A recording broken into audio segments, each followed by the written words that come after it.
کل نظر آ گیا تھا، اور اسی کے مطابق اگر ہم دیکھیں تو 29 جون بروز جمعرات عید جو ہے وہ پاکستان میں ہوگی، اور اس کے ساتھ ساتھ جو حج کا رکن اعظم وقوف عرفہ ہے وہ 27 جون بروز ٹیوزڈے یعنی کہ منگل کو ہوگا آل اوور دا ورلڈ. اور پھر اس کے ساتھ ساتھ اگر ہم دیکھیں تو سعودی عرب، UAE اینڈ بھارت میں جو عید ہے وہ 28 جون کو سیلیبریٹ کی جائے گی. سو دس واز دا اپڈیٹ جس جو ہم آپ سے شیئر کرنا چاہ رہے تھے. اور یکم ذی الحج بائی دا وے آج ہے. مزید آگے بڑھیں گے اور عید الاضحیٰ کی آمد ہے. ہم ہر جگہ دیکھ رہے ہیں پاکستان میں ایک فیسٹیوٹی ہوتی ہے، مویشی منڈیاں لگتی ہیں اور پھر بکروں کے مقابلہ حسن جو ہیں وہ منعقد کیے جاتے ہیں. سو گجرانوالہ کے پہلوان بکرے نے فیصل آباد میں مقابلہ حسن جیت لیا، ساتھ ہی ساتھ پہلی پوزیشن اپنے نام کر کے ٹرافی حاصل کی اور 2 لاکھ روپے نقد انعام جو کہ آبویسلی اس کے مالک کو ملا ہوگا.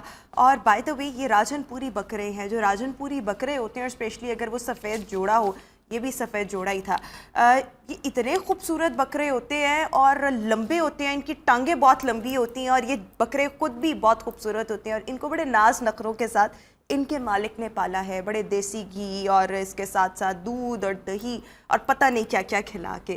سو جناب یہ مقابلہ حسن تھا جو کہ گجرانوالہ کے پہلوان بکروں نے اپنے نام کیا. مزید آگے بڑھیں گے، اگلی سٹوری کی طرف آئیں گے اور پاکستان کی شوبز کی اداکارہ جو کہ اب تو اتنا ان نہیں ہے شوبز میں لیکن پریویسلی بہت زیادہ ان تھی، نمل ہاور خان جو کہ حمزہ علی عباسی کی اہلیہ بھی ہیں.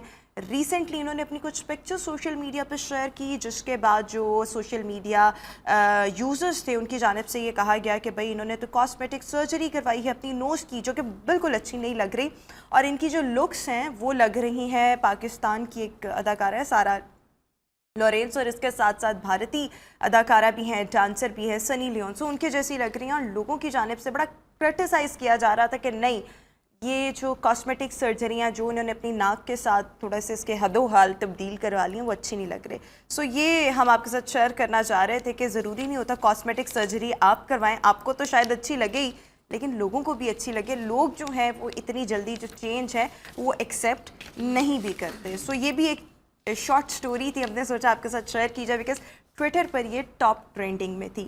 مزید آگے بڑھیں گے اور پاکستان کرکٹ ٹیم کے سابق کپتان شاہد آفریدی ان کا اس حوالے سے اپنی بیٹی کی شادی کے حوالے سے یہ کہنا ہے. انشا اور قومی ٹیم کے فاسٹ بالر ہیں شاہین آفریدی جو کہ ان کے داماد بھی ہیں. ان کا یہ کہنا ہے کہ ان کی شادی ہم تھوڑی سی پوسٹ پون کر رہے ہیں due to the dates of Asia cup جو کہ ایکسپیکٹڈ تھی شادی 3 سپٹمبر 2023 پہ، بٹ انہی ڈیٹس کے دوران اب ایشیا کپ ہے اور اس کی وجہ سے شادی جو ہے وہ کچھ عرصے کے لیے ڈیلے ہوگی. بٹ انہوں نے بہت خوشی کا اظہار کیا اور خوشی کا اظہار اس بات پہ کیا کہ آئی ایم سو گلیڈ کہ چلیں ایشیا کپ اپنے وقت پر ہوگا. سو جناب شادی جو ہے وہ ڈیلے ہو چکی ہے. اور مزید آگے بڑھیں گے، آخری سٹوری کی طرف آئیں گے اور بڑی انٹرسٹنگ یہ سٹوری ہے. ابھی آپ جن خاتون کو ایکچولی میں دیکھ رہے ہیں ہماری ٹیلی ویژن سکرینز پر، یہ بڑی ہی ینگ فیمیل ہے، 16 ایئرز اس کی ایج ہے، نوعمر آپ کہہ لیں. اور اس لڑکی نے بھارت میں 172 آورز تک مسلسل ڈانس کرنے کا ریکارڈ قائم کیا ہے جس کی اوتھینٹیکیشن جو ہے وہ grains book of world record کی جانب سے بھی کی جا چکی ہے. اس سے پہلے 2018 میں یہ ریکارڈ نیپال کے ایک ڈانسر کے پاس تھا جنہوں نے مسلسل 126 آورز کے قریب ڈانس کیا تھا. اچھا اب سب حیران ہوں گے کہ اتنا مسلسل ڈانس کوئی کیسے کر سکتا ہے. سو ایکچولی انہوں نے اپنے اسکول کے آڈیٹوریم میں 29 مئی کو ڈانس کا آغاز کیا اور ہر گھنٹے کے بعد یہ 5 منٹس کا جسٹ ریسٹ لیتی تھی اپنے فیس پر. وہ جو نہیں ہم کہتے ہیں کہ پانی کے چھینٹے تھوڑے سے مارنا تاکہ آپ خود کو تھوڑا سا بہتر فیل کرا سکیں اور آپ کو لگے that you are like conscious, آپ ہوش میں ہیں. سو اس طریقے سے انہوں نے اپنی انرجی بحال رکھنے کی کوشش کی لیکن جیسے جیسے وقت گزرا آبویسلی تھوڑے سے انرجی لیولز جو تھے وہ ڈاؤن ہو گئے لیکن پھر بھی انہوں نے اس انتھک محنت کے بعد اور اس مسلسل کارکردگی دکھانے کے بعد انہوں نے یہ جو ریکارڈ تھا وہ قائم کر لیا. 172 آورز تک آپ مسلسل ڈانس کریں، this is not something very normal, ہر کوئی نہیں یہ کر سکتا. سو یہ بھی ہمارے پاس ایک اپڈیٹ تھی جو ہم نے سوچا آپ کے ساتھ شیئر کی جائے. سو جناب ہماری ٹاپ سٹوریز تو آج کی یہی تھی. اسی کے ساتھ ابھی ہم شو میں ایک شارٹ بریک شامل کریں گے، بریک کے بعد واپس آئیں گے. We have a lot to discuss with you. آپ سے ملاقات ہوگی ایک بریک کے بعد. Stay with us and good morning.